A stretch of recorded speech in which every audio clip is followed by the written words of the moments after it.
నువ్వు తిట్టినా నీ నోటి వెంట నా పేరొచ్చిందని సంబరపడతా. నువ్వు కొట్టినా నా చెంప మీద నీ గుర్తొకటుందని సంతోషిస్తా. మనసు పువ్వును అందించాను, కొప్పులో నిలుపుకుంటావో, కాలి కింద నలిపేస్తావో.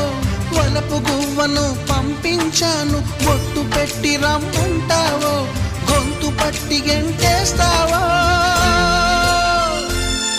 ఏం చేసినా ఎవరాపినా చేసేది చేస్తుంటా. నువ్వు చూడు చూడకపో నే చూస్తూనే ఉంటా.